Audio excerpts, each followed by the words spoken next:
Hello everyone, welcome to economics classes. I am Priyanka और आज हम माइक्रो इकोनॉमिक्स का पार्ट 3 कर रहे हैं। ऑलरेडी हम माइक्रो इकोनॉमिक्स में दो पार्ट्स जो हैं वो कवर कर चुके हैं। मैंने अलग से माइक्रो इकोनॉमिक्स की जो है वो प्लेलिस्ट बनाई है, तो आप हर एक यूनिट की ऐसे ही प्लेलिस्ट को कवर करते रहना। अगर आपने अब तक अपना सिलेबस कंप्लीट नहीं किया है तो ये PYQ जो सीरीज है वो आपके लिए सफिशिएंट है for the last time. Okay, so 27 question तक हम कर चुके हैं and we will start with question number 28. Now, mathematical economics, international economics की मैं हर क्लास में बोलती हूँ कि मैथमेटिकल इकोनॉमिक्स जिसमें इकोनोमेट्रिक्स, स्टैटिस्टिक्स ये क्लास आपकी हो चुकी है।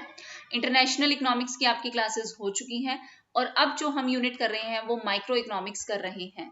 ठीक है, और एक चीज मुझे और बतानी थी कि आपका जो लेटेस्ट जो भी एग्जाम है, जैसे 23 और 24 वाले जो आपके PYQs हैं वो आप जरूर करना, और मैं आपको कोशिश कर रही हूँ कि 23 और 24 वाले जो PYQs हैं वो जरूर करवाऊं।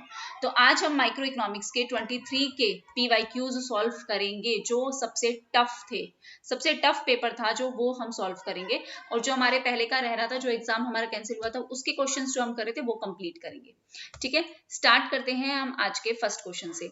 एंड प्लीज अगर आपको अच्छा लगे तो लाइक, शेयर और सब्सक्राइब कर दिया करो, कमेंट कर दिया करो, शेयर करा करो, ताकि उन लोगों की हेल्प हो सके जो लोग जिन लोगों का एग्जाम क्लियर नहीं हो पा रहा है या जिनको कोई भी प्रॉब्लम होती है। और मैंने आपको बोल रखा है कि अगर आपको कभी भी कोई भी डाउट है, किसी भी यूनिट में डाउट है, तो वो डाउट आप कमेंट बॉक्स में मेंशन करना। मैं कोशिश करती हूँ कि मैं हर एक डाउट को जो है वो कैटर कर पाऊँ। ठीक है नाउ, और हाँ, मैंने एक वीडियो डाली थी सुबह 12 बजे कि सुबह के दिन में 12 बजे कि जिनके भी एक दो क्वेश्चन से नेट JRF रह जाता है तो उन्हें क्या स्ट्रेटजी फॉलो करनी है।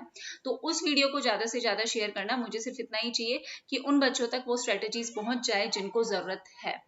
ओके, नाउ स्टार्ट करते हैं। 2-3 मिनट वेस्ट हो गए, उसके लिए sorry. Now, if the cost and demand function of the firm are given respectively, आपको एक फर्म का कोस्ट फंक्शन गिवन है और उस फर्म की आपको डिमांड फंक्शन गिवन है। कोस्ट फंक्शन क्या गिवन है?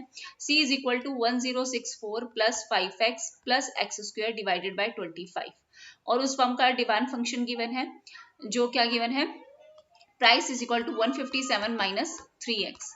ठीक है, then sale of output at which profit would be maximum. अगर आपको याद हो तो हमने 12th में 11th में किया था कि किस पॉइंट पे इक्विलिब्रियम, दो पॉइंट थे, या तो TR/TC के बराबर हो या फिर MR is equal to MC। दो अप्रोचेस हमने प्रोड्यूसर इक्विलिब्रियम की देखी थी, और प्रोड्यूसर इक्विलिब्रियम मतलब वो पॉइंट जहां पे प्रोड्यूसर को क्या हो रहा है? मैक्सिमम प्रॉफिट हो रहा है। तो या तो आप TR/TC अप्रोच से निकाल सकते हो या फिर आप MR/MC अप्रोच से क्वेश्चन को सॉल्व कर सकते हो। मैं जो अप्रोच फॉलो करती हूँ वो MC और MR अप्रोच फॉलो करती हूँ, वो इजी भी होती है और जल्दी आंसर भी आ जाता है। ठीक है, तो स्टार्ट करते हैं हम इस क्वेश्चन को सॉल्व करना। हमेशा की तरह सबसे पहले आप खुद क्वेश्चन सॉल्व करेंगे एंड देन फिर आप इसकी एक्सप्लेनेशन देखेंगे। Now, what we have given in the question, we have given that cost is equal to 1064 plus 5x plus x square divided by 25, and what is your price is given, that is 157 minus 3x. this is your price, and we all know, हम सबको पता है कि जो profit है वो कहाँ से आता है? Total revenue minus total cost. बहुत इंपॉर्टेंट क्वेश्चन है, आपने खुद ही देख लिया होगा कि अब हम दूसरी या तीसरी बार इस तरीके का क्वेश्चन कर रहे हैं। या फिर हमने क्या देखी थी, या फिर हमारी क्या अप्रोच हो सकती है इक्विलिब्रियम की? प्रॉफिट हम ऐसे निकालते हैं, total revenue minus total cost, और इक्विलिब्रियम क्या होता है? इक्विलिब्रियम की क्या अप्रोच है? Marginal revenue is equal to marginal cost. Marginal मतलब एडिशनल।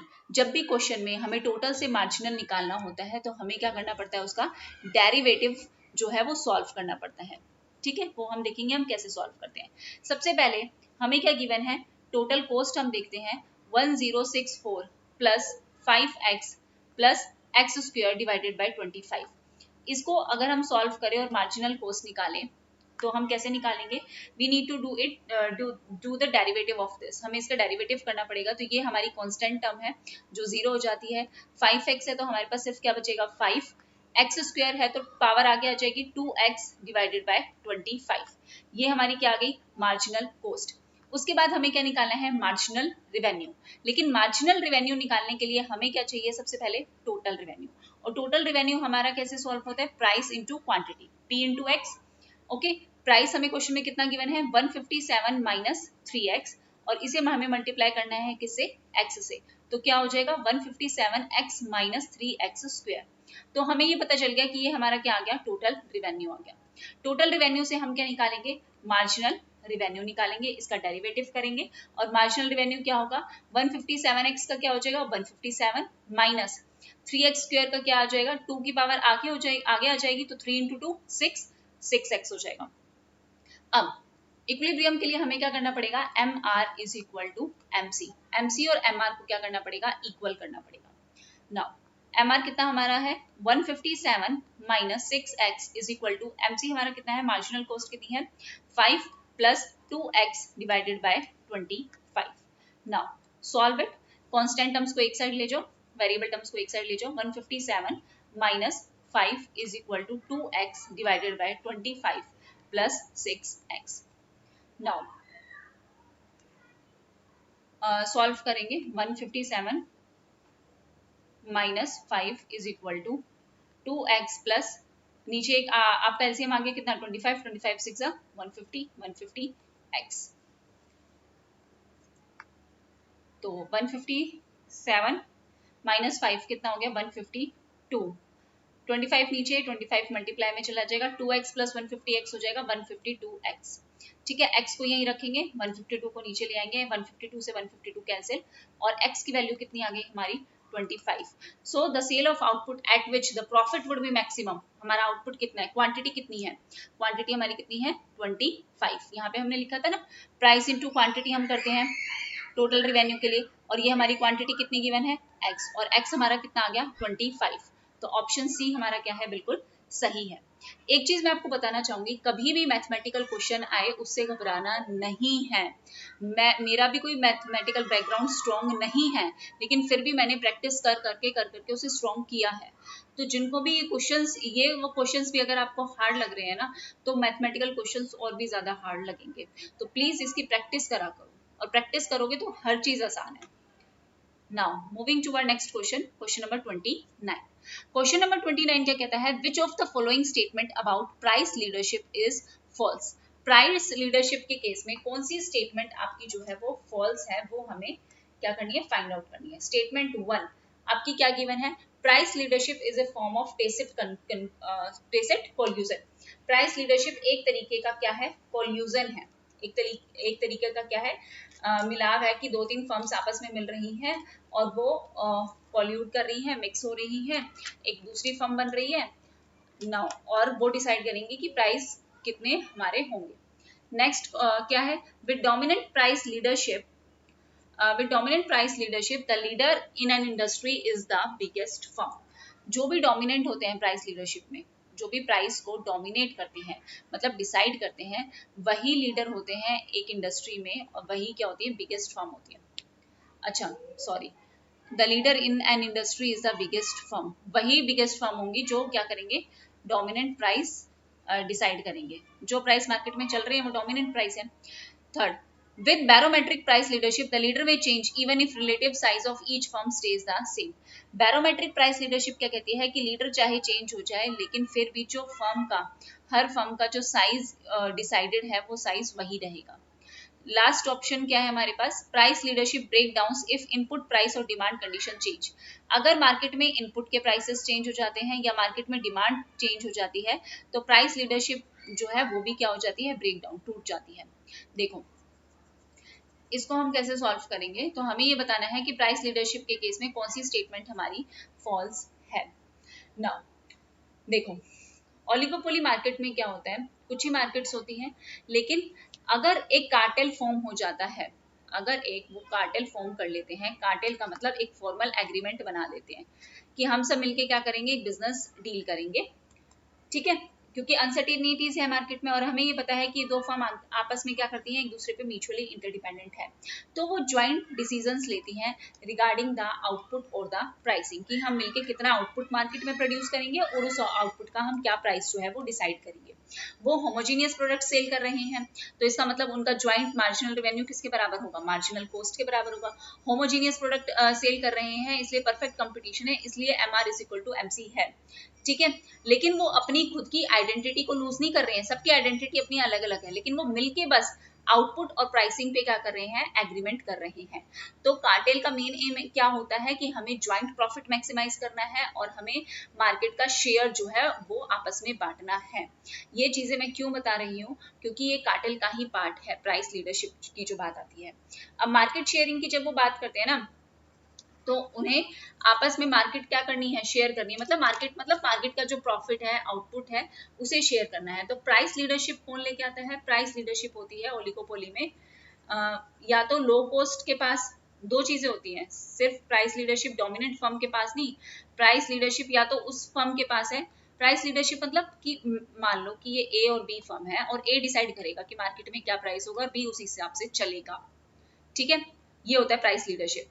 अब प्राइस लीडरशिप ओलिगोपोली में दो तरीके की है, या तो हो कि कोई ऐसी फर्म है जो डिसाइड करेगी जिसकी लो कॉस्ट है, मतलब बनाने की लागत जिसकी कम आ रही है, या फिर कोई डोमिनेंट फर्म है वो कर रही है। और डोमिनेंट फर्म का मतलब या तो वो लो प्राइसेस रख रही है मार्केट में, अच्छा, डोमिनेंट फर्म का मतलब कि जो पहले से चलती हुई आ रही है वो, या तो वो लो प्राइस है मार्केट में, तो क्या करेंगे, मार्केट डिमांड को फुलफिल कौन करेगा, लीडर करेगा, ठीक है। और अगर मार्केट में प्राइसेस हाई हो गए तो जो स्मॉल फर्म्स होंगी वो भी सप्लाई करेंगी। अब तीसरी चीज क्या है, पहली चीज या तो मार्केट में लो कॉस्ट हो, दूसरी चीज या तो डोमिनेंट फर्म हो, ठीक है। प्राइस कौन डिसाइड कर रहा है, जो मार्केट में कम से कम रेट में सामान बना रहा है, ठीक है, वो आपका जो है प्राइस को डिसाइड करेगा, क्योंकि उसकी कॉस्ट सबसे कम आ रही है। वो सब फर्म्स को पता है कि भाई ये सबसे कम इनपुट लगा के, सबसे कम लागत में वो सबसे अच्छा प्रोडक्ट, सबसे कम कॉस्ट में जो है वो प्रोडक्ट प्रोड्यूस कर रहा है। और हमारा मोटिव क्या होता है, प्रॉफिट क्या होता है, total revenue minus total cost, कि हमें कॉस्ट को कम से कम करना है। और जो भी फर्म कॉस्ट को सबसे कम से कम कर रही है वही क्या करेंगी, वही लीडर बनेंगी। सो पहली चीज क्या, कि या तो कोई फर्म कॉस्ट कम कर रही हो, को कम कॉस्ट पे प्रोड्यूस कर रही हो, दूसरी या तो वो क्या हो, एक डोमिनेंट फर्म हो, तो वो प्राइस लीडरशिप ले सकती है। और तीसरी क्या है जो यहाँ पे वर्ड दे रखा है, बैरोमेट्रिक। बैरोमेट्रिक का मतलब क्या है, फॉर्मली या इनफॉर्मली जो फॉलो करने के लिए हम तैयार हो जाए। और क्यों हो जाए, क्यों, क्योंकि उस फर्म की मार्केट में क्या है, गुडविल है, उसका नाम है, इसलिए हम उसको प्राइस लीडरशिप की दे रहे हैं वैल्यू, कि ठीक है तुम डिसाइड कर लो प्राइस। अब प्राइस लीडरशिप में सबसे पहला क्या है, is indeed a form of tacit conclusion collusion, एक तरीके का कार्टेल ही है, एक तरीके का वो मिला के डिसाइड ही तो कर रहे हैं कि हमें ज्वाइन एग्रीमेंट ही तो कर रहे हैं, फॉर्मल एग्रीमेंट, कि हमें ये डिसाइड करना है, बिल्कुल सही है। दूसरा, जब with dominant price leadership the leader in industry is the biggest firm, dominant firm जो सबसे बिगेस्ट है वही है dominant price leadership. Barometric price leadership में क्या होगा, लीडर में change even if relative size of each firm stage the same, ठीक है। बैरोमेट्रिक प्राइस लीडरशिप की फर्म, जरूरी नहीं है कि ये फर्म लार्ज है, मैंने क्या कहा, कौन सी फर्म डिसाइड कर रही है जिसकी गुडविल अच्छी है, तो जरूरी नहीं है कि उस फर्म का साइज बड़ा है इसलिए उसके पास राइट है कि भाई वो डिसाइड करेगी प्राइस क्या होगा। यहाँ पे एबिलिटी के अकॉर्डिंग जो मार्केट में जिसका नाम चल रहा है बहुत टाइम से, वो डिसाइड करते हैं। तो लीडर चेंज भी हो जाए, ठीक है, चाहे उस फर्म का कोई साइज हो या ना हो, वो क्या करते हैं, प्राइस लीडर बनते हैं, कि वो मार्केट में डिसाइड करते हैं। डी ऑप्शन क्या, ये भी सही है, इसका मतलब price leadership break down if input price या डिमांड कंडीशन चेंजेस, बिल्कुल नहीं। इस वजह से प्राइस लीडरशिप थोड़ी ना ब्रेक डाउन हो जाएगा कि मार्केट में इनपुट के प्राइस चेंज हो गए या मार्केट में डिमांड कंडीशन चेंज हो गई, नहीं। उनका तो एम ही है कि हमें ज्वाइंट प्रॉफिट को मैक्सिमाइज करना है, मार्केट के शेयर को आपस में डिवाइड करना है, हमने एक एग्रीमेंट किया है, हम आपस में वो है इंटरडिपेंडेंट है, हम ज्वाइंट डिसीजन लेंगे रिगार्डिंग द आउटपुट और द प्राइसिंग, यही बात है।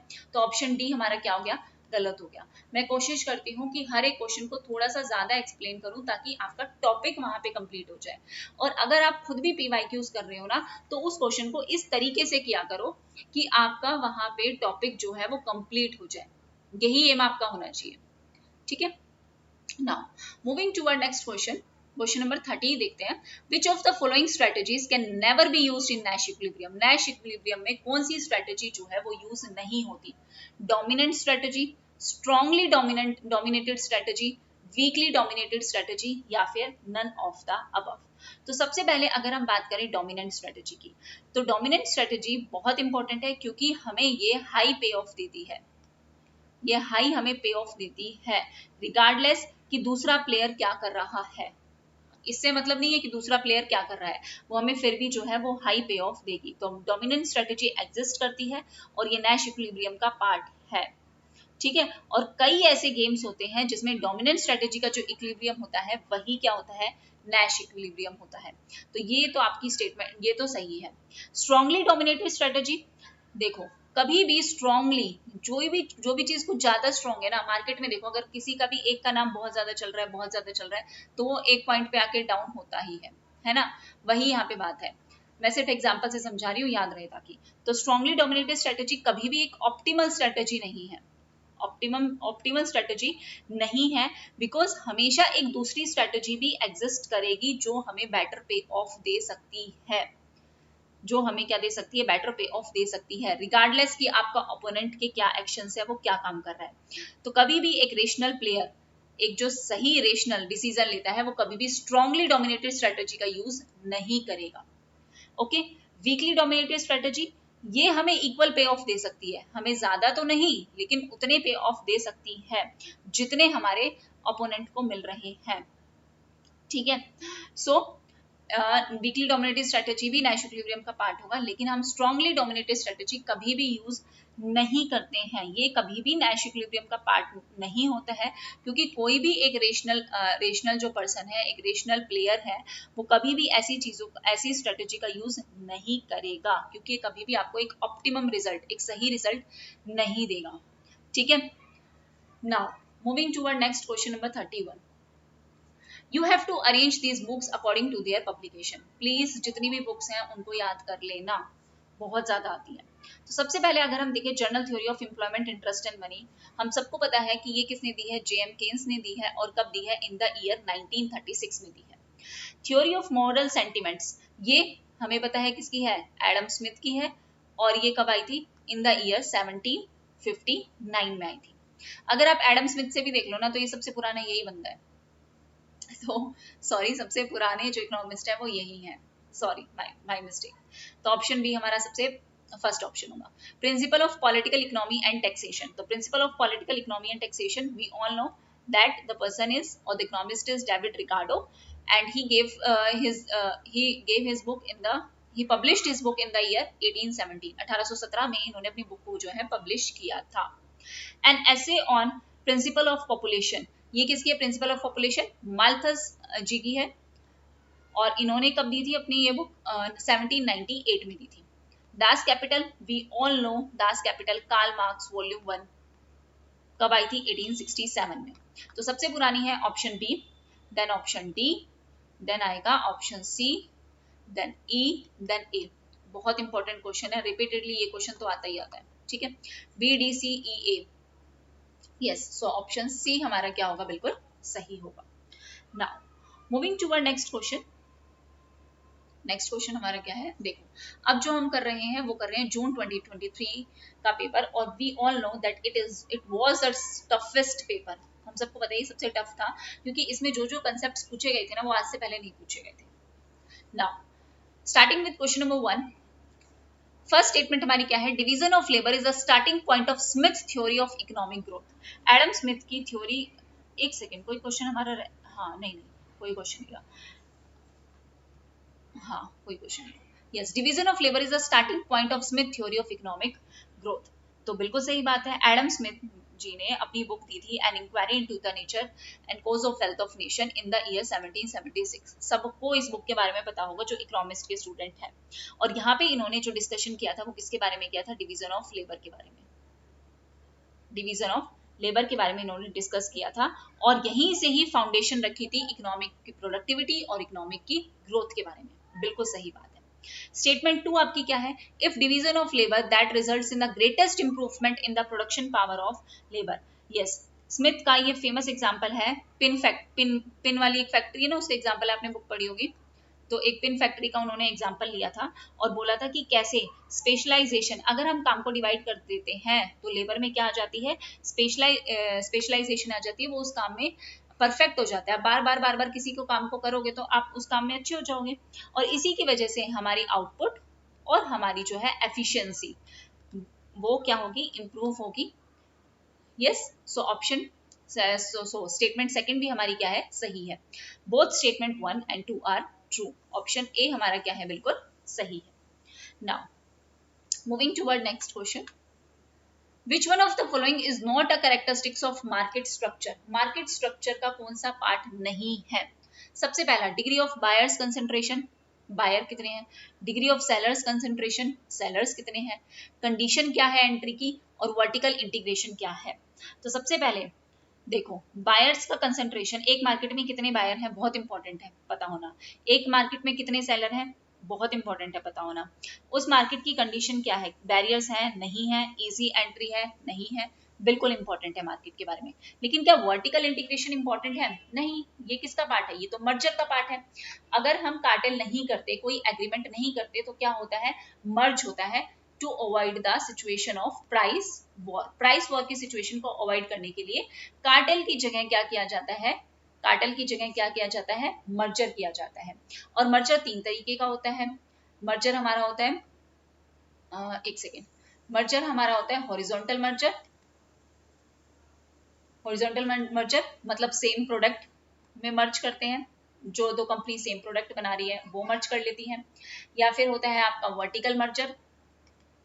वर्टिकल मर्जर मतलब एक फर्म इनपुट दे रही है, दूसरा फर्म, जैसे ये हीरो होंडा वाला जो एग्जांपल था, एक फर्म आपका इनपुट, कोई एक फर्म इनपुट दे रही है और उसे एक स्मॉल फर्म है जो आउटपुट बना, नहीं सॉरी, वर्टिकल का मतलब क्या है, जैसे ऑटोमोबाइल इंडस्ट्री में एक फर्म ने रॉ मटेरियल दिया और दूसरी फर्म ने बनाया, तो इन दोनों ने आपस में क्या कर लिया, मर्ज कर लिया, तो वो वर्टिकल मर्जर का एग्जांपल हो गया। ठीक है, मर्जर आपका अपस्ट्रीम भी हो सकता है और डाउनस्ट्रीम भी हो सकता है। कहने का क्या मतलब है कि जो आपके रॉ मटेरियल फर्म दे रही है, वो फर्म मर्ज कर सकती है जो फर्म आउटपुट बना रही है, पूरी कार बना रही है, या फिर कार वाली फर्म रॉ वाली मटेरियल के साथ कर सकती है। ठीक है, तो अपस्ट्रीम नीचे से ऊपर, अगर इनपुट वाली फर्म ने, रॉ मटेरियल प्रोवाइड करने वाली फर्म ने अगर आउटपुट बनाने वाली फर्म के साथ मर्ज कर लिया, तो ये क्या हो गया, अपस्ट्रीम। डाउनस्ट्रीम क्या हो गया कि आउटपुट बनाने वाली फर्म ने किसके साथ मर्ज कर लिया, इनपुट वाले के साथ मर्ज कर लिया, तो वो क्या हो गया हमारा डाउनस्ट्रीम मर्जर। तीसरा हमारा क्या होता है, तीसरा ही मर्जर का पार्ट होता है कॉन्ग्लोमेरेट। कॉन्ग्लोमेरेट का मतलब क्या होगा, जो अनरिलेटेड बिजनेस आपस में मर्ज कर लेते हैं, कोई रिलेशन नहीं है उन दोनों बिजनेस का, अलग अलग है, और वो आपस में मर्ज कर ले, तो मर्जर 3 तरीके के होते हैं, ये ध्यान रखना। ठीक है, वर्टिकल इंटीग्रेशन का एक पार्ट है, इसलिए मैंने आपको मर्जर भी एक्सप्लेन कर दिया साथ में। Okay, now vertical integration is not a part of market structure, it is a part of merger. Moving toward next question, कोई भी डाउट होता है तो बता दिया करो। नाउ मैं हमेशा कोशिश करती हूँ कि बेस्ट से बेस्ट जो है आपको समझाऊं, लेकिन कई बार ये हो सकता है कि शायद मेरा समझाया हुआ आपको समझ में ना आए, तो अगर आपको लगता है कि ये क्वेश्चन नहीं आया तो उसे आप नीचे मेंशन कर देना कि नहीं समझ में आया। कोई यहाँ पे वो नहीं है, एक्सपर्ट नहीं बैठे हैं, मैं तो कोई एक्सपर्ट हूँ नहीं। Given the income multiplier formula m is equal to 1 minus, ओ हो, ये तो आपका मैक्रो का क्वेश्चन आ गया। कर लेते हैं, आसान सा क्वेश्चन है। मल्टीप्लायर 1/1 माइनस एमपीसी दे रखा है, and we all know that MPC plus MPS किसके बराबर है, 1 के बराबर है। तो 1 माइनस एमपीसी किसके बराबर होगा, एमपीएस के बराबर होगा। Lower the marginal propensity to save, या फिर हम मल्टीप्लायर किसके बराबर लिख सकते हैं, 1/एमपीएस भी लिख सकते हैं ना, क्योंकि 1 माइनस एमपीसी किसके बराबर है, उसको ढंग से करती हूँ, अरे भाई क्या दिक्कत है।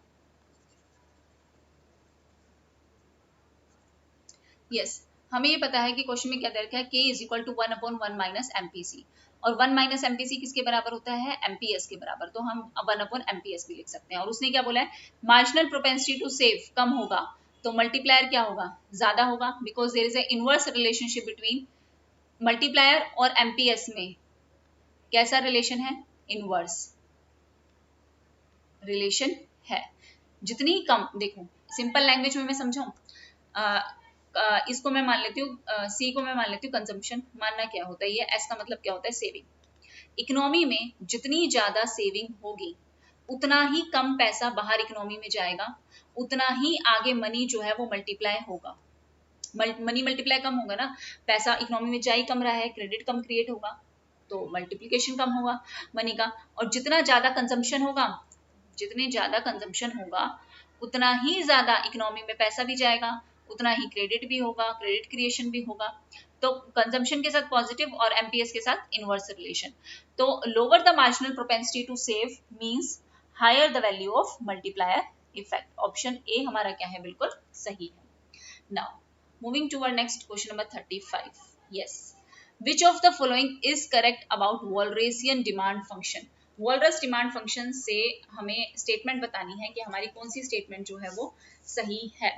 पहला ऑप्शन क्या है कि Walrasian demand function X P W is a homogeneous of degree 0 degree का होता है वॉलरस का डिमांड फंक्शन। और अगला क्वेश्चन, अगला क्या है, option B, Walras demand function is homogeneous of degree on if P W greater than 0। ऐसे अलग से ही समझाती हूँ, छोड़ो, देखो एक एक स्टेटमेंट करके समझाती हूँ, ऐसे समझ में नहीं आएगा, क्या ही बोलूंगी मैं इसको। सबसे पहले अगर मैं बात करूं वॉलरस का जो डिमांड फंक्शन है उसमें क्या बोला है, अगर हम उसको सॉल्व करें तो वो होमोजीनियस ऑफ डिग्री 0 के बराबर आएगा। बिल्कुल, ये वॉलरस की एक स्टैंडर्ड प्रॉपर्टी है, एक मेन प्रॉपर्टी है कि बोथ प्राइस और जो आपकी वेल्थ है, जो भी आपके प्राइस है, जो भी आपकी वेल्थ है, वो स्केल्ड होंगी सेम पॉजिटिव फैक्टर। ठीक है, मतलब वो पॉजिटिवली रिलेट करेंगी। पॉजिटिवली रिलेट करने का मतलब क्या है कि आप अपना पूरा खर्चा करोगे, फुली आप अपनी वेल्थ को खर्च करोगे, कंज्यूमर फुली अपनी वेल्थ को स्पेंड करेगा, टोटल एक्सपेंडिचर आपका टोटल वेल्थ के बराबर होगा। ठीक है, ये इसका मेन जो है वो क्रक्स है इस पर्टिकुलर वॉलरस डिमांड फंक्शन का। तो option A homogeneous of degree 0 होगा, बिल्कुल सही बात है। ऑप्शन बी क्या कह रहा है, तो walrus demand function is homogeneous of degree 1, sorry यहाँ पे 1 आएगा, if this is given। तो ये 0 होता है, 1 नहीं होता है वॉलरस का डिमांड फंक्शन। ठीक है, और मैं अगर आपकी मैराथन लूंगी तो मैं उसमें अच्छे से एक्सप्लेन भी करूंगी वॉलरस का डिमांड फंक्शन और ये चीजें जो हमारी जो इम्पोर्टेंट है, जो भी टफ है, इम्पोर्टेंट तो छोड़ो, जो टफ हमारी थ्योरीज हैं उन थ्योरीज को हम देखेंगे। ठीक है, नाउ थर्ड ऑप्शन क्या है हमारा, walrus demand function satisfy walrus law if price is greater than 0 and wealth is greater than 0। बिल्कुल सही बात है, क्योंकि अभी मैंने बोला है कि this is the definition of walrus law, ये डेफिनेशन ही है दैट कंज्यूमर फुली स्पेंड करेगा अपनी वेल्थ को, मतलब टोटल एक्सपेंडिचर उसका किसके बराबर होगा, ये टोटल एक्सपेंडिचर है P into x, total expenditure उसका किसके बराबर होगा, उसकी वेल्थ के बराबर होगा। बिल्कुल सही स्टेटमेंट है। Option D, walrus law says consumer fully expends his wealth, यही बात कह रहे हैं कि पूरी अपनी वेल्थ को एक्सपेंडिचर खर्चा करेगा पूरा। If price and wealth both changes in the same proportion, जितना प्राइस चेंज हुआ है उतनी ही वेल्थ में चेंज हुआ है, तो individual consumption choice does not change. तो आपकी क्या कंजम्पशन की चॉइस चेंज होगी, क्यों चेंज होगी, आपको जितना आपका प्राइस है उतना वेल्थ खर्च कर रहे हो, टोटल एक्सपेंडिचर कर रहे हो अपनी वेल्थ का। तो ये स्टेटमेंट भी आपकी सही है और यही बताती है that there is a homogeneous of degree 0 because price और वेल्थ स्केल्ड हो रहे हैं सेम फैक्टर में, demand remains unchange, demand change ही नहीं हो रही है, इसलिए होमोजीनियस ऑफ डिग्री क्या है, 0 है। तो option A C D E ये आपके बिल्कुल सही है, दैट इज ऑप्शन डी हमारा क्या है, बिल्कुल सही है। अब जो हमारी नेक्स्ट क्वेश्चन है, which of the following is true for Clark Wicksteed product exhaustion theorem. Clark Wicksteed की जो आपकी प्रोडक्ट एग्जॉशन की थ्योरम है, यूलर्स थ्योरम भी जो हम कहते हैं, यूलर्स थ्योरम का मतलब क्या है कि जितना भी आपका आउटपुट क्वांटिटी है, देखो मैं इसको थोड़ा सा समझाऊं, हाँ यहाँ पे नहीं है ना, यहाँ समझाती हूँ। प्रोडक्ट एग्जॉशन थ्योरम या फिर आपकी यूलर्स प्रॉब्लम या फिर हम इसे क्या कहते हैं, प्रोडक्ट एग्जॉशन थ्योरम। ये थ्योरम आपका क्या कहती है, दैट आपने जितना भी आउटपुट या जितनी भी क्वांटिटी प्रोड्यूस हो रही है, वो कौन प्रोड्यूस कर रहा है, या तो लेबर कर रहा है या फिर कैपिटल कर रहा है, और वो अपनी मार्जिनल प्रोडक्टिविटी के हिसाब से कर रहे हैं। Marginal productivity of labour into labour plus marginal productivity of capital into capital, इसके हिसाब से। और अगर हम प्राइस और क्वांटिटी को मल्टीप्लाई करते हैं, ठीक है, अगर हम दोनों साइड को मल्टीप्लाई कर रहे हैं, if we multiply the both sides by the price P, तो क्या होगा, इसको मैंने प्राइस से मल्टीप्लाई किया तो क्या बन गया, ये वैल्यू, इसकी value of marginal productivity of labour, plus ये भी क्या बन गया, value of marginal productivity of capital. मतलब क्या है कि देखो, मान लो एक चीज 10 रुपए में बन रही है, उसमें से 5 रुपए लेबर लगा रहा है, फॉर एग्जाम्पल मैं बता रही हूँ, और चलो 4 रुपए लेबर के हैं और 6 रुपए किसके हैं, कैपिटल के। तो अगर ये प्रोडक्ट पूरा 10 रुपए में बन रहा है तो 4 रुपए किसके पास जा रहे हैं, प्राइस किया ना, price into marginal productivity of labour into labour, plus price into marginal productivity of capital into capital. मैंने इसकी मार्जिनल प्रोडक्टिविटी के हिसाब से इसको प्राइस दे दी 6 रुपए, इसकी मार्जिनल प्रोडक्टिविटी के हिसाब से इसको प्राइस दे दी 4 रुपए, और पूरा प्रोडक्ट जो है कितने का बन गया, 10 का बन गया। तो मतलब मैंने जितना रिवेन्यू था उतनी पूरी की पूरी क्या आ गई, कॉस्ट आ गई। तो इकोनॉमिक प्रॉफिट क्या हो गया, 0 हो गया। तो प्रोडक्ट एग्जॉशन थ्योरम तभी वैलिड होती है कि मतलब आपके पास कुछ भी नहीं बचा आपकी फैक्टर पेमेंट करने के बाद। Producers held nothing, producers have nothing left with himself or herself after the factor payment। पूरी फैक्टर पेमेंट करने के बाद जब एक प्रोड्यूसर के पास कुछ भी नहीं बचता, वो पूरा प्रोडक्ट क्या हो जाता है, एग्जॉस्ट हो जाता है। यही है आपकी प्रोडक्ट एग्जॉशन थ्योरम, यही आपकी प्रोडक्ट एग्जॉशन थ्योरम है। ठीक है, समझ में आ गया बात? कोई भी डाउट हो तो बताना। नाउ अगर अच्छा रिस्पॉन्स नहीं मिलता ना तो फिर आगे उतना अच्छा पढ़ाने का मन नहीं करता। पढ़ाने को तो पता नहीं कितना ही पढ़ा दे, लेकिन देखो अगर मेरे पास सब्सक्राइबर्स ज़्यादा होंगे, बच्चे ज़्यादा पढ़ रहे हैं, तो मेरे को भी आएगा। मेरे को कोई पैसे थोड़ी ना मिल रहे हैं कहीं से, ना यूट्यूब से, ना मुझे कोई कह रहा है कि पढ़ाओ। तो अगर मैं इतनी मेहनत कर रही हूँ तो मैं आप लोगों से इतना तो एक्सपेक्ट कर ही सकती हूँ कि आप ज़्यादा से ज़्यादा शेयर करो। और कम से कम जो आपकी थ्योरीज है, शेयर करने का मतलब ये कि ये थ्योरीज कम से कम, या क्वेश्चन जिनको नहीं समझ में आ रहे उनको अच्छे से समझ में आ जाए। फ्री में आपको कौन बता देगा ये सारी चीजें? हाँ, ये बता देंगे कि इसका ये आंसर सही है, बट आपको पूरा एक्सप्लेन कौन करेगा? और मैं तो हमेशा ये कोशिश करती हूँ कि भाई हर क्वेश्चन के साथ एक्सप्लेनेशन दूं, वरना ये क्वेश्चन आंसर तो आप कहीं से भी देख सकते हो, बहुत सारी बुक्स हैं जहाँ पे मिल जाएगा। मतलब क्या है आपका यहाँ पे आने का, उस प्लेटफॉर्म को चूज करने का, यही मतलब है। तो देखो, प्रोडक्ट एग्जॉशन थ्योरम सबसे पहले दी थी यूलर्स ने, अगर ये क्वेश्चन आ जाए तो। उसके बाद विक्सेड, उसके बाद इन सबने मिलकर दी थी क्लार्क, विक्सेल, वॉलरस, इन सब ने मिलकर दी थी। ठीक है, उसके बाद आई थी Hicks and Samuelson, Hicks and Samuelson ने भी दिया था।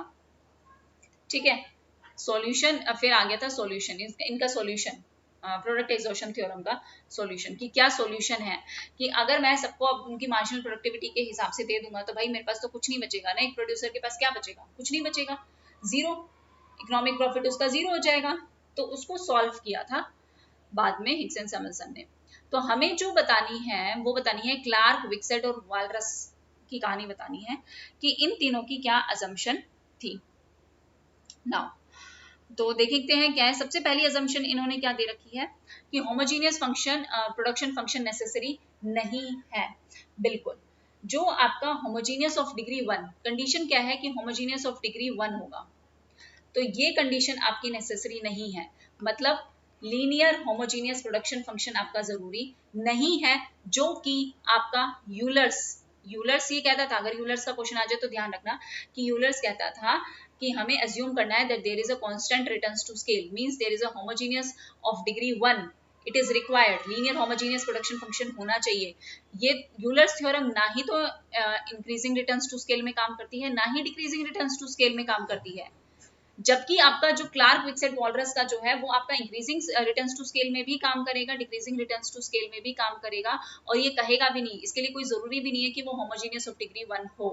जबकि यूलर्स ये कहता है कि वो इंक्रीजिंग और डिक्रीजिंग रिटर्न्स टू स्केल में तो काम करेगा ही नहीं, कांस्टेंट रिटर्न्स टू स्केल होना चाहिए, होमोजीनियस ऑफ डिग्री 1 होनी चाहिए इसका मतलब। ठीक है, homogeneous of degree 1, constant returns to scale, मतलब क्या है that this is only for Cobb Douglas production function. ये सिर्फ किसकी बात करता है, कॉप डगलस प्रोडक्शन फंक्शन की।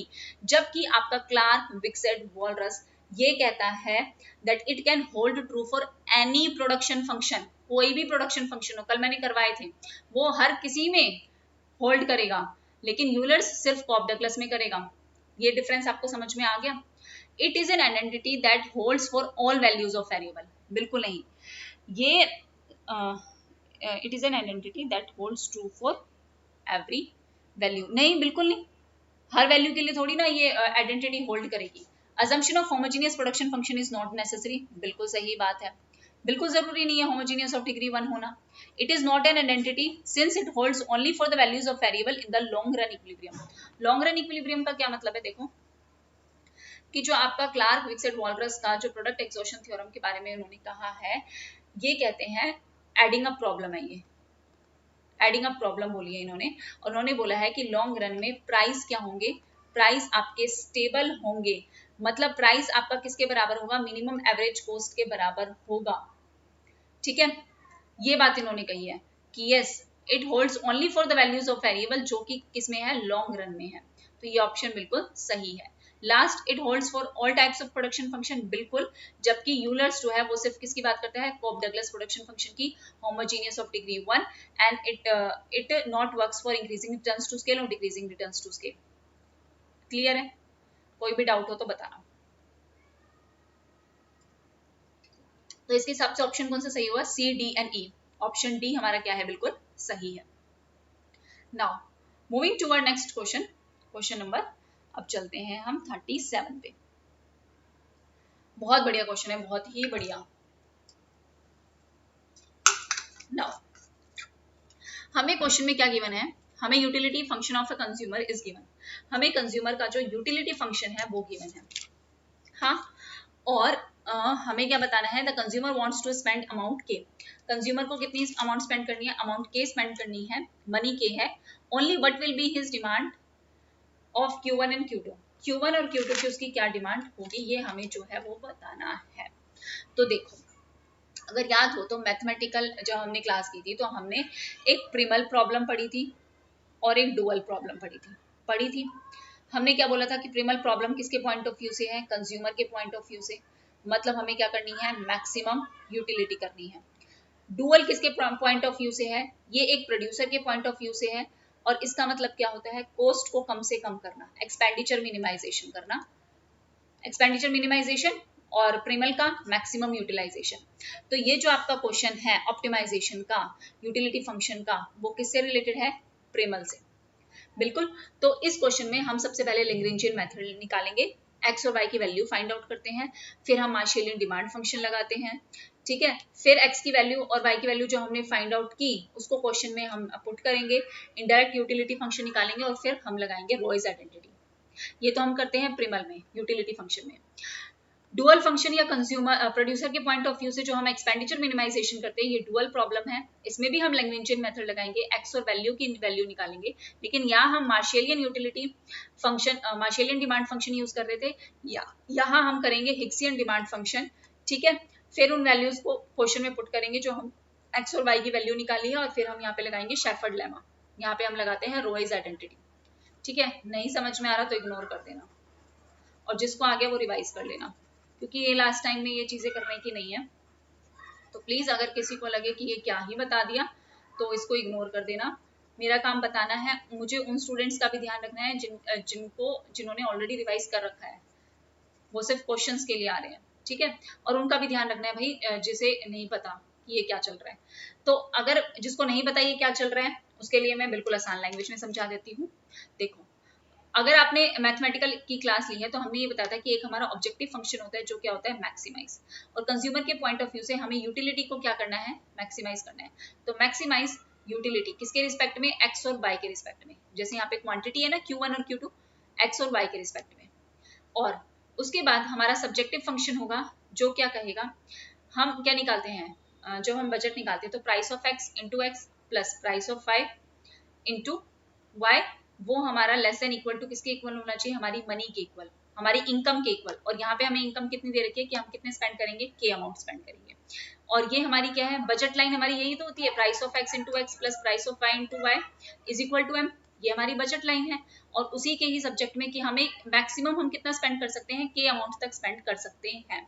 तो हम इसको पुट करेंगे, z इज इक्वल टू, सबसे पहले हम लिखते हैं ऑब्जेक्टिव फंक्शन, उसके बाद हम लिखते हैं प्लस लैम्डा मनी, हम इस मनी को, ये जो हमारी इनकम है, इसको हम इस साइड ले आएंगे, money minus P X X minus P Y Y, और इसमें हम इस क्वेश्चन को क्या कर देंगे, पुट कर देंगे और वैल्यू निकाल लेंगे Q1 और Q2 की। आसान है वैल्यू निकालना, तो करते हैं इसको सॉल्व। सबसे पहले खुद सॉल्व करना। देखो अब ये हमारा ऑब्जेक्टिव फंक्शन है, ये हमारी बजट लाइन है। तो सबसे पहले हम बजट लाइन बनाते हैं अपने क्वेश्चन के हिसाब से, जो हमें क्वेश्चन में गिवन है। बजट लाइन हमें क्या गिवन है कि मनी कितना गिवन है हमें, के। प्राइस ऑफ 1 और 2 हमें कितना गिवन है कि प्राइस ऑफ क्वांटिटी 1 हमें गिवन है 1 और क्वांटिटी 2 की हमें प्राइस गिवन है 2। ठीक है, पुट कर दो। पी एक्स, हम क्या कहते हैं, बजट क्या होता है, m is equal to P X X plus P Y Y, ये हमारा है। तो बजट हमारा, मनी कितनी है के, इनकम कितनी है के, प्राइस ऑफ एक्स कितना है 1, एक्स क्वांटिटी हमें कितनी दे रखी है यहाँ पे Q1, plus price of Y कितना है 2, क्वांटिटी हमें क्या दे रखी है Q2, ये दो क्वांटिटी दे रखी है, ये हमारा बजट बन गया। तो हम के की वैल्यू को इस साइड लेंगे, के minus Q1 minus Q1 minus 2Q2, ये बन गया हमारा। इस वैल्यू का हम यहाँ पे क्या करेंगे, पुट करेंगे। ठीक है, अब ध्यान रखना, ये क्वेश्चन साथ साथ सॉल्व करना, ध्यान रखना उस चीज को, क्योंकि मुझे तो मैंने 2-3 बार 4 बार इसको सॉल्व करके, तो मुझे तो याद है कि कैसे सॉल्व करना है। तो आप लोग साथ साथ लिखते रहना। देखो हमने क्या किया, जेड हमारा ऑब्जेक्टिव फंक्शन क्या है, हमें दो क्वांटिटी लेनी है Q1 और Q2। तो Q1 into Q2 plus lambda, m की वैल्यू हमने निकालनी क्या है, k minus Q1 minus 2Q2, ये हमारी आ गई वैल्यू। अब हम करेंगे डेरिवेटिव। सबसे पहले हम डेरिवेटिव निकालेंगे किसके रिस्पेक्ट में, Q1 के रिस्पेक्ट में। Q1 के रिस्पेक्ट में निकाल रहे हैं तो Q2 माइनस Q1 के रिस्पेक्ट में निकाल रहे हैं तो क्या बचेगा, सिर्फ लैम्डा, क्योंकि Q के आगे, Q1 के आगे कोई वैल्यू नहीं है, तो बचा सिर्फ क्या, लैम्डा। ऐसे ही ये हमारी क्या बन गई, फर्स्ट इक्वेशन। डेरिवेशन कर रहे हैं हम। अब हम z इस ऑब्जेक्टिव फंक्शन का डेरिवेट करेंगे किसके रिस्पेक्ट में, क्वांटिटी 2 के रिस्पेक्ट में। तो क्वांटिटी 2 ले रहे हैं, तो क्वांटिटी 1 बची हमारी यहाँ पे सिर्फ, माइनस क्वांटिटी 2 में हमारे पास क्या बचा, लैम्डा 2 बचा, Q2 तो लेंगे नहीं, लैम्डा 2 बचा। या फिर मैं क्या लिख सकती हूँ, हाँ लैम्डा 2 ही लिख लेते हैं। देखो तो दो इक्वेशन होगी हमारी। अब मैं डेरिवेटिव करूंगी किसके रिस्पेक्ट में, लैम्डा के रिस्पेक्ट में, क्योंकि लैम्डा लेके किया हमने क्वेश्चन। तो लैम्डा के रिस्पेक्ट में मैंने किया, तो लैम्डा के रिस्पेक्ट में डेरिवेटिव करूंगी तो ये सारी वैल्यू तो चली जाएगी, सॉरी ये लैम्डा तो चला जाएगा, ये सारी वैल्यू हम लिखेंगे। तो वो सारी वैल्यू क्या है हमारी, k minus Q1 minus 2Q2, ये हमारे पास तीन लाइन आ गई, ये तीन चीजें आ गई हमारे पास। यहां से मैं निकाल सकती हूँ कि Q2 माइनस लैम्डा, तो Q2 minus lambda is equal to 0, तो Q2 is equal to lambda. यहाँ पे Q1 minus lambda 2 is equal to 0, तो Q1 किसके बराबर आ गया, 2 लैम्डा या लैम्डा 2 कुछ भी लिख लो, 2 लैम्डा मैंने लिख लिया। अब क्या करेंगे, Q2 divided by Q1, divide the equation 1 by 2, तो लैम्डा अपॉन 2 लैम्डा आ गया, लैम्डा से lambda cancel, Q2 upon Q1 की वैल्यू कितनी आ गई, 1 बाय 2 आ गई। ठीक है, सॉल्व करो, क्रॉस मल्टीप्लाई करो, 2Q2 is equal to Q1 हो गया, 2Q2 इज इक्वल टू क्या आ गई, 2 1 वैल्यू आ गई। अब इसमें हम Q1 की वैल्यू कितनी आ गई, 2Q2, इसको यहाँ पे पुट कर दो, तो K माइनस Q1 की जगह क्या लिखा, 2Q2 माइनस 2Q2 पहले से ही है, तो ये कितना बन गया, K माइनस 4Q2 बन गया। और या फिर हम लिख सकते हैं K is equal to 4Q2, लिख सकते हैं हम ये। उसके बाद K की वैल्यू कितनी आ गई, 4Q2, ये आ गई। या फिर मैं लिख सकती हूँ K बाय 4, किसकी वैल्यू आ गई, Q2 की वैल्यू आ गई। तो Q2 की वैल्यू आ गई, Q1 की वैल्यू आ गई, पुट करेंगे। Q1 हमें कितना दे रखा है, Q1 is equal to 2Q2, तो पुट करो Q2 की value, Q1 is equal to 2 into Q2 की कितनी वैल्यू है, K बाय 4, 2 डिवाइडेड बाय 2, तो Q1 की कितनी वैल्यू आ गई, K बाय 2, ये आ गई Q1 की वैल्यू, K बाय 2। क्वेश्चन में देखते हैं, और Q2 की वैल्यू कितनी है, K बाय 4, ये दोनों वैल्यू आ गई। ऑप्शन देखो क्या क्या है हमारा, K बाय 2 और K बाय 4 हमारा क्या आ गया, आंसर आ गया। ऑप्शन सी हमारा क्या है, यही है ना, Q1 की वैल्यू k/2 और Q2 की value k/4। Yes, option C हमारा क्या है, बिल्कुल सही आंसर है। सो प्लीज इस क्वेश्चन को खुद साथ साथ लिखते रहना और फिर समझना, नहीं समझ में आए दोबारा वीडियो देख लेना, नहीं समझ में आए तो मैसेज कर देना। Okay, now moving to our next question, question number 38। अरे यार, मैंने सारे मैक्रो के क्वेश्चन क्यों ले लिए, ये मैक्रो में लेंगे। एक तो मैंने सॉल्व करा दिया, ये तो आता भी होगा, कर भी लेना। नाउ 38, यस, देखो क्वेश्चन नंबर 39 क्या है। Suppose good 1 is taken on horizontal axis. हमने गुड 1 को किस पे लिया, हॉरिजॉन्टल एक्सिस पे लिया।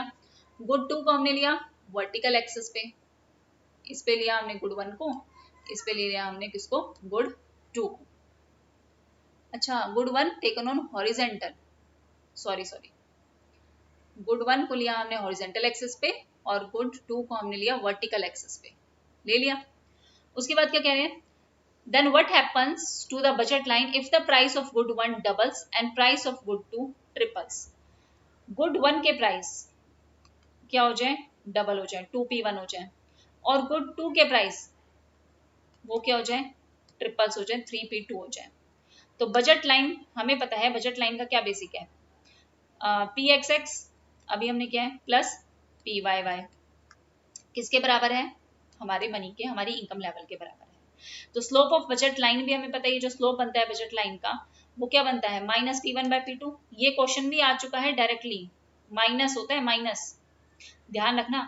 तो अगर हम देखें तो ये क्या बनेगा, माइनस p1 क्या है, 2p1 अपॉन 3p2, ये हमारी बन गई p1/p2, हमने वैल्यू को रख दिया। तो ये न्यूमेरिकली क्या है, स्मॉलर है या फिर मतलब माइनस है ना, क्लोज टू 0 है, वैल्यू हमारी क्लोज टू 0 आएगी। इसका मतलब क्या है कि बजट लाइन क्या बनेगी, फ्लैट बनेगी, फ्लैटर बनेगी, फ्लैटर बनेगी, स्टीपर तो बनेगी नहीं। नाउ तो इसके हिसाब से ऑप्शन बी हमारा क्या होगा, सही होगा। Now moving toward next question, next question हमारा क्या है, कहाँ गया, yes, which of the following holds for the Burton duopoly model. Burton duopoly model के हिसाब से कौन सी हमारी जो स्टेटमेंट है वो सही है, वो हमें बताना है। सबसे पहले ऑप्शन क्या दे रखा है हमें कि reaction curves are derived from isoprofit maps which are convex to the axis. Reactions curve जो डिराइव होंगे वो कहाँ से डिराइव होंगे, आइसोप्रोफिट मैप्स से, जो होंगे हमारे कनकेव टू द एक्सिस या convex to the axis. It will be convex, है ना, कनकेव या convex, isoprofit curves are convex, convex बनेंगे, ये बोला इन्होंने बर्टन में। The point of intersection of two reaction curves reflect करते हैं एक स्टेबल इक्विलिब्रियम, देखते हैं। The reaction curves are derived from isoprofit maps which are concave to the axis। Convex बनेंगे कि concave बनेंगे ये देखना है। Point of intersection of two reaction curves reflect करेंगे unstable equilibrium, या फिर firm's behavioral pattern is such that they learn from past experience।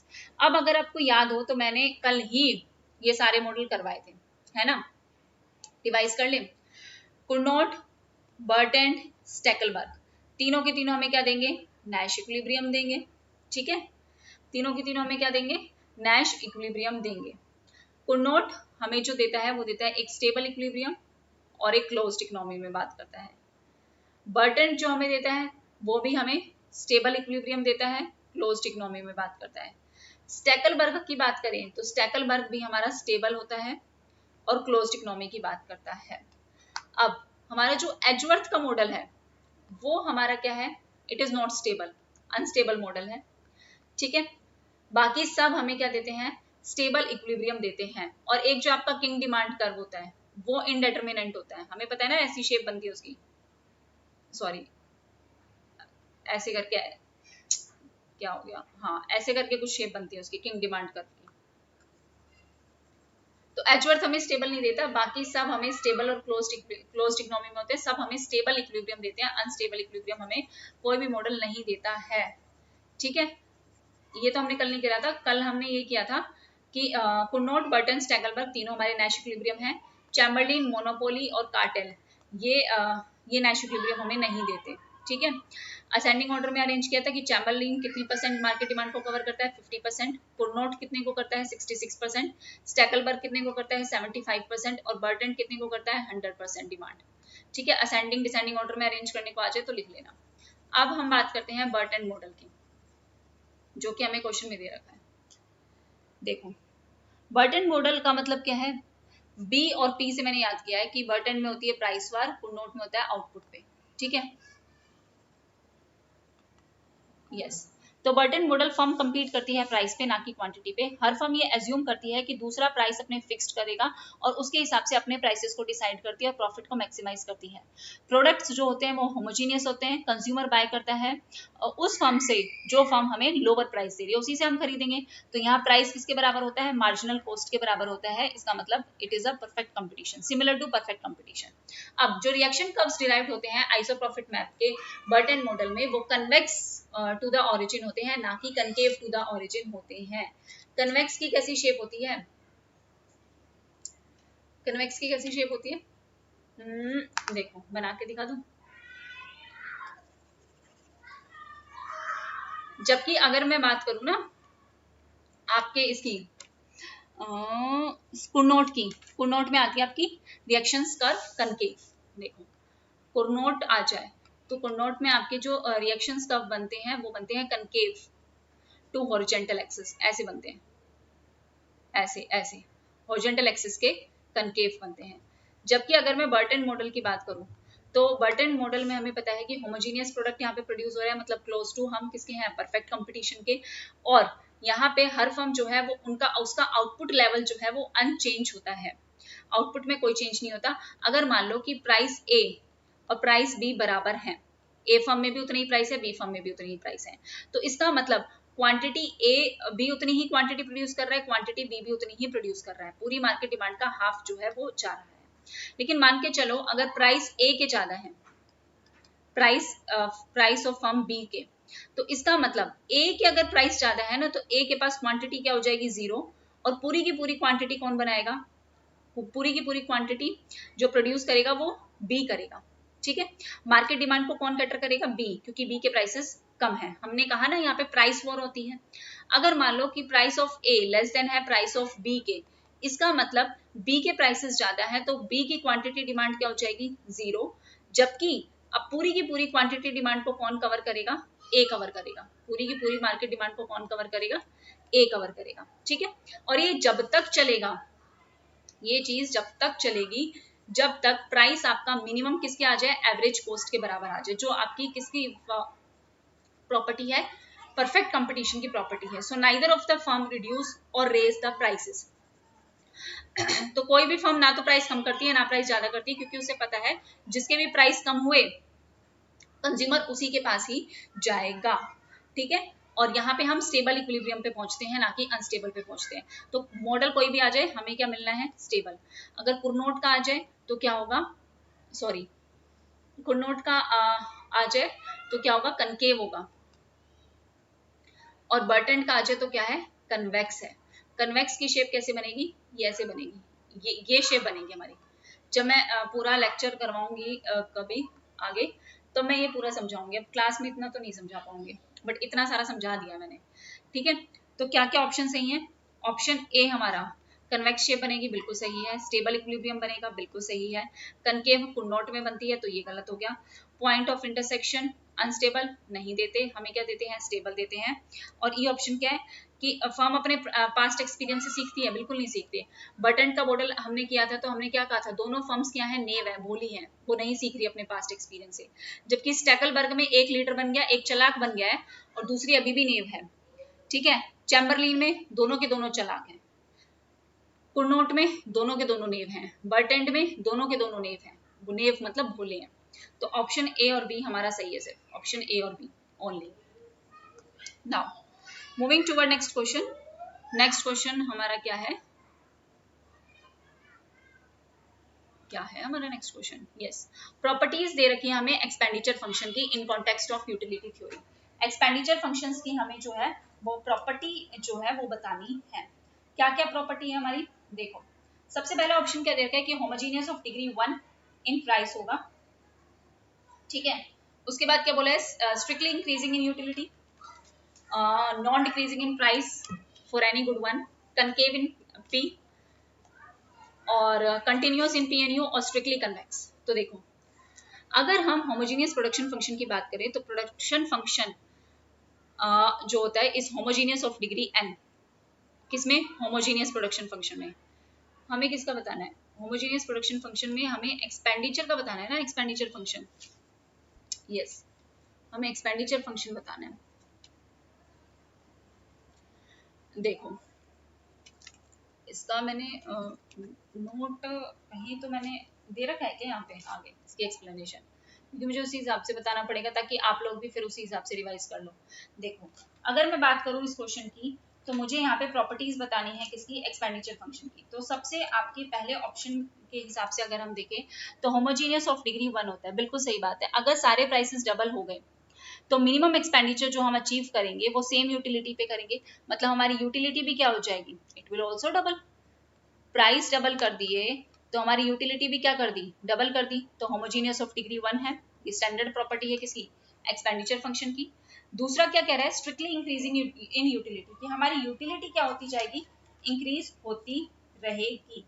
बिल्कुल सही बात है कि हमारी यूटिलिटी जो है वो भी क्या होगी? इंक्रीज होगी। सो अगर हमें हायर यूटिलिटी चाहिए, कहने का मतलब क्या है? अगर मुझे यूटिलिटी ज्यादा चाहिए तो इसका मतलब है मुझे एक्सपेंडिचर भी ज्यादा करना पड़ेगा। तो yes, it is strictly increasing in U. देखो, elasticity of price 1, price 2, utility, ये कंटिन्यूअस फंक्शन है एक्सपेंडिचर फंक्शन। स्ट्रिक्टली इंक्रीजिंग है यूटिलिटी में, एक्सपेंडिचर बढ़ाओ, खर्चा बढ़ाओ, यूटिलिटी भी बढ़ेगी। ठीक है। और ये होता है कनकेव। देखो, एक्सपेंडिचर फंक्शन भी होते हैं, प्रॉपर्टी ऑफ एक्सपेंडिचर फंक्शन भी है और इनडायरेक्ट यूटिलिटी फंक्शन भी है। दो फंक्शन है। तो ये क्वेश्चन एक्सपेंडिचर फंक्शन का है। तो स्ट्रिक्टली इंक्रीजिंग यूटिलिटी बिल्कुल, और non decreasing in price. Yes.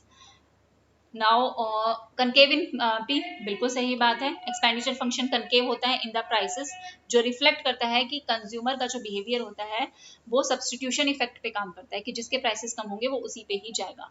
Continuous in price and utility, बिल्कुल। स्ट्रिक्टली कन्वेक्स नहीं होता, स्ट्रिक्टली कनकेव होता है। कन्वेक्स किस में होता है? कन्वेक्स होता है आपका इनडायरेक्ट यूटिलिटी फंक्शन में।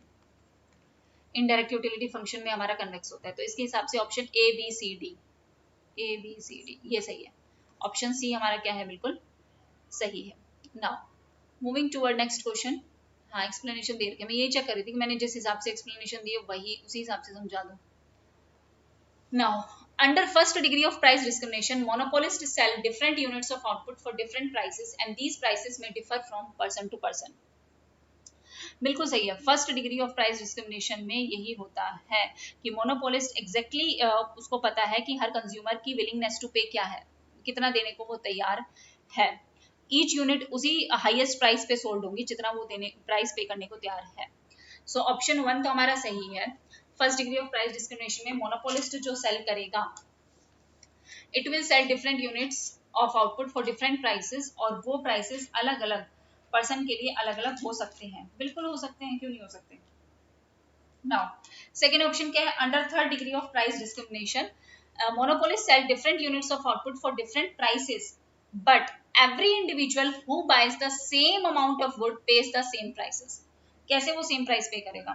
खुद क्वेश्चन को अगर आप एक बार दोबारा पढ़ोगे तो आपको समझ में आएगा कि वो वापस से उसी के सेम प्राइसेस क्यों पे करेगा, उस प्रोडक्ट के प्राइसेस सेम क्यों पे करेगा। तो ऑप्शन 2 जो है हमारा गलत है। Third degree of price discrimination कहता है कि हमने अलग अलग ग्रुप्स में, अलग अलग सेगमेंट्स में जो है कंज्यूमर को बांट दिया है। हर एक ग्रुप से हम अलग प्राइस चार्ज करेंगे, depend on the elasticity of demand कितनी है। देखो, अगर इलास्टिसिटी ज्यादा है, इलास्टिसिटी ज्यादा होने का मतलब क्या है कि प्राइस के चेंज होने से डिमांड में ज्यादा चेंज होता है। तो प्राइस के चेंज होने से अगर डिमांड में ज्यादा चेंज हो तो मैं वहां प्राइसेस ज्यादा चेंज नहीं कर सकती। लेकिन अगर प्राइस के चेंज होने से डिमांड में बहुत कम चेंज हो रहा है तो यहाँ मैं चाहे जितने प्राइस चार्ज कर सकती हूँ, लेकिन अगर इलास्टिक है ना तो मैं प्राइसेस चार्ज नहीं कर सकती। जबकि अगर इन इलास्टिक डिमांड है ना कि भाई बंदे को चाहिए ही चाहिए वो चीज, उसके बिना वो रह ही नहीं सकता, तो मैं कितने भी प्राइसेस चार्ज करूँ, देने को तैयार होंगे ना। अगर किसी कस्टमर को मुझे ये पता चल जाए कि भाई इस इंसान को इस चीज की जरूरत है, तो मैं चाहे जितनी मर्जी चाहे उतने प्राइसेस उस इंसान से चार्ज कर सकती हूँ। लेकिन अगर मुझे भी पता है कि मैं इससे प्राइस ज्यादा चार्ज करूंगी तो ये पर्सन दूसरे बायर से खरीद लेगा, दूसरे सेलर से खरीद लेगा, तो मुझे फिर उस हिसाब से प्राइसेस लेने पड़ेंगे, उस हिसाब से मैं प्राइसेस कम चार्ज करूंगी। तो पर्सन टू पर्सन डिपेंड करता है। तो देखो इसकी एक मैं सोच रही थी एक निमोनिक सा बता दूं। देखो यू दूसरा क्या हो सकता है, फर्स्ट डिग्री, सेकंड डिग्री और जो थर्ड डिग्री होती है उसमें होते हैं ग्रुप के बेसिस पे। देखो यू क्यू जी, मैं इतनी देर से यही सोच रही थी कि मैं कोई निमोनिक बना दूं जिससे आपको तीनों डिग्री ऑफ प्राइस डिस्क्रिमिनेशन याद हो जाए। ये होगी आपकी फर्स्ट डिग्री, ये हो गई आपकी सेकंड डिग्री, ये हो गई थर्ड डिग्री। कहने का क्या मतलब है, first degree of price discrimination क्या कहता है कि आपको एक यूनिट 25 रुपए में बेच सकते हो, 22 रुपए में बेच सकते हो, 24 रुपए में बेच सकते हो, कितने में बेच सकते हो। जो पहला हम डिस्क्रिमिनेशन कर रहे हैं प्राइसेस का, वो किसके बेसिस पे कर रहे हैं, यूनिट के बेसिस पे, कि मैं कितनी यूनिट, अगर मुझसे सिर्फ कोई एक ही यूनिट खरीदने आ रहा है तो मैं 25 रुपए ले रही हूँ, लेकिन आपने कहा कि नहीं हमें 2 यूनिट दे दो, तो मैंने प्राइस थोड़े कम कर दिए। मैंने बोला नहीं 3 यूनिट दे दो, मैंने प्राइस और कम कर दिए। तो यूनिट के बेसिस पे जो प्राइस डिस्क्रिमिनेशन होगा वो आपका first degree of price discrimination होगा, ठीक है। और पर्सन टू पर्सन डिफर हो सकता है, सही है। Second degree of price discrimination जो होगा वो किसके बेसिस पे होगा, क्वांटिटी के बेसिस पे वो प्राइस डिस्क्रिमिनेशन होगा। जैसे मान लो कि मैंने पहले 1000 लोगों को एक दिया, या पहले 5000 लोगों को मैंने 2 रुपए में दे दिया, 2 रुपए में दे दिया मान लो पहले 5000 लोगों को, फिर आगे के जो 10,000 के और लोग आ गए, किसी ने 10,000 का खरीद लिया तो मैंने उसे 1 रुपए के हिसाब से दे दिया, किसी ने 5000 क्वांटिटी खरीदी तो उसे ज्यादा प्राइस ले लिए, किसी ने कम और ज्यादा क्वांटिटी खरीद ली तो उससे प्राइसेस कम ले लिए। तो second degree of price discrimination जो होता है वो क्वांटिटी के बेसिस पे होता है, first degree of price discrimination किसके बेसिस पे होता है, यूनिट के बेसिस पे होता है। Third degree of price discrimination में हम किसके हिसाब से करते हैं, ग्रुप के हिसाब से डिवाइड करते हैं, ठीक है। जैसे आप मान लो ना एक थिएटर में जा रहे हो, एक ऊपर की गोल्ड टिकट होगी, फिर यहाँ के टिकट के प्राइस अलग होंगे, फिर उससे नीचे की टिकट के प्राइसेस अलग होंगे, तो हर ग्रुप के हिसाब से अलग अलग प्राइसेस जो है वो चार्ज होंगे, ठीक है, ध्यान रहेगा। तो इसके हिसाब से हमारी फर्स्ट स्टेटमेंट तो सही है, लेकिन हमारी सेकंड स्टेटमेंट जो है वो क्या हो गई, गलत हो गई। Third degree of price discrimination में monopolist sell different units of output for different price, but for every individual who buys the same amount of goods pays the same price. नहीं, सेम अमाउंट ऑफ गुड के same prices नहीं charge होंगे। ये statement आपकी क्या हो गई, गलत हो गई। अब नेक्स्ट क्वेश्चन पे चलते हैं। नेक्स्ट हमारा मैचअप का क्वेश्चन है, जेएम केन्स, किनलेन, प्रेस्कॉट, बोमल, टॉबिन और फ्रिडमैन शावर्ट्स की स्टेटमेंट है। देखो जेएम केन्स किसके लिए जाने जाते हैं, लिक्विडिटी प्रेफरेंस के लिए। किनलेन एंड प्रेस्कॉट किसके लिए जाने जाते हैं, time inconsistency problem. One liner question ये आ चुका है। बोमल एंड टॉबिन किसके लिए हैं, inventory theoretic approach, transaction demand of money. Keynes के बाद ये थी। फ्रिडमैन इंश्योर्स मॉनेटरी, जहां पे फ्रिडमैन का नाम आ जाए मॉनेटरिस्ट पर्सन है। तो ये आंसर समझ, ये आ गया क्वेश्चन समझ में। ये हमारा मैचअप है 43। Next, Adam Smith contributions are, Adam Smith के कॉन्ट्रीब्यूशन अभी हमने पढ़ा है, डिवीजन ऑफ लेबर है, बिल्कुल सही स्टेटमेंट है। नोटेशन ऑफ इंक्रीजिंग रिटर्न, बिल्कुल इंक्रीजिंग रिटर्न्स की इन्होंने बात की है कि इंक्रीजिंग रिटर्न्स टू स्केल हमें मिलेंगे, ठीक है। हालांकि ये पहले फॉर्मलाइज नहीं किया था, लेकिन बाद में ये फॉर्मलाइज कर दिया कि स्मिथ का जो आइडिया था कि हमें जो लेबर की क्या हो रही है, स्पेशलाइजेशन हो रही है, और वो हमें क्या देगा, इंक्रीजिंग रिटर्न्स टू स्केल देगा। अभी अभी हमने समझा है, तो ये भी सही है। डिमिनिशिंग रिटर्न नहीं देगा। डायलेक्टिव मटेरियलिज्म नहीं, ये मार्क्स का कंसेप्ट था, मार्क्स ने मटेरियलिज्म कॉन्सेप्ट की बात की थी, ठीक है, ना कि एडम स्मिथ ने। और socially necessary abstract labour time, बिल्कुल नहीं, ये भी किसका कंसेप्ट था, मार्क्स का ही कंसेप्ट था, इन्होंने अपनी बुक में लिखा था, ना कि एडम स्मिथ का काम था। तो ये दोनों किससे रिलेटेड है, मार्क्स से रिलेटेड, ध्यान रखना, कार्ल मार्क्स। और पहली 3 स्टेटमेंट किससे रिलेटेड है, एडम स्मिथ से। तो ए बी सी, अच्छा पहली 2 स्टेटमेंट ए और बी, ऑप्शन ए हमारा क्या है, बिल्कुल सही है। सो यस, आज के हमारे 2023 के सारे क्वेश्चंस कंप्लीट होते हैं। आपको फिर भी लगता है कोई क्वेश्चन रह गया तो वो क्वेश्चन आप मुझे कमेंट बॉक्स में मेंशन कर देना। Thank you very much everyone, take care, bye bye. Please share with those who are going to prepare for the exams. ज़्यादा से ज़्यादा आप चैनल को, वीडियो को, इंस्टाग्राम को शेयर करना चाहो तो कर दो, नहीं करना चाहो तो भी आपकी मर्जी है। Thank you, bye bye.